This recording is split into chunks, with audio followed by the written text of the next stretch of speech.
नाज़रीन, अठच मोरी भरपासे जे इलाइक़नि में पहिरूं पची तयार थी विया आहिनि, जंहिंखां पोइ रहवासियुनि जे चेहरनि ते मुर्क मोटी आयूं आहिनि। तफ़सील ॾिसूं था गुलाम सवर ख़ासकेली जी रिपोर्ट में।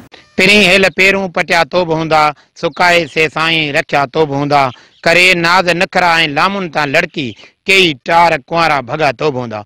अठनि मोरी ऐं भरपासे में पहिरूं पची तयार थी विया आहिनि। अचो त उन हवाले सां हितां जे माण्हुनि खां पुछूं था उन्हनि जो छा चवणु आहे। अलाई पहिरूं ॾिसो त तव्हां असांजे इलाइक़े में पची तयार थी विया आहिनि ऐं तमामु सुठी सौगात आहे ऐं दोस्तनि मिटनि माइटनि खे ॾियूं था ऐं पखी पखण बि खाइनि था। तमामु बहितरीनु शइ आहे ऐं 12 महीने जो हिकिड़ो ई मेवो आहे। जिते काफ़ी अहिड़नि इलाइक़नि में जिते ख़बर जा जिते वण न आहिनि उतां खां असां वटि दोस्त अचनि था ऐं पहिरूं त पटे खाइनि था, उनखे गिफ्ट बि कंदा आहियूं, मिटनि माइटनि मोकिलींदा। ही कुदरती हिकिड़ी सुठी नेमत आहे, ख़ुदा जी खलकियल नेमत आहे ऐं हिन में तमामु घणी शफ़ात मिले थी ऐं पहिरूं तमामु सुठा आहिनि, पहिरूं खाइणु घुरिजनि।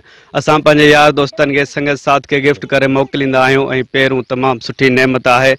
जीअं त टंडो जाम, हैदराबाद, कराची सभिनी दोस्तनि खे मोकिलींदा आहियूं पहिरूं ऐं टंडो अदम सभिनी दोस्तनि खे पहिरूं मोकिलींदा आहियूं। पहिरूं तमामु सुठी नेमत आहे ऐं पहिरूं जेको आहे सो माशाल्लाह पची तयार थी विया आहिनि ॻोठ हाजी जानिब जमाली मंझि। असां ख़ुशि नसीब आहियूं, असांखे अहिड़ी नेमत 12 महीने मिले थी। असां पंहिंजे यार दोस्तनि खे गिफ्ट कंदा आहियूं, ईद जा तोहफ़ा बि ॾींदा आहियूं, त ही बि गॾु मोकिलींदा आहियूं पहिरूं।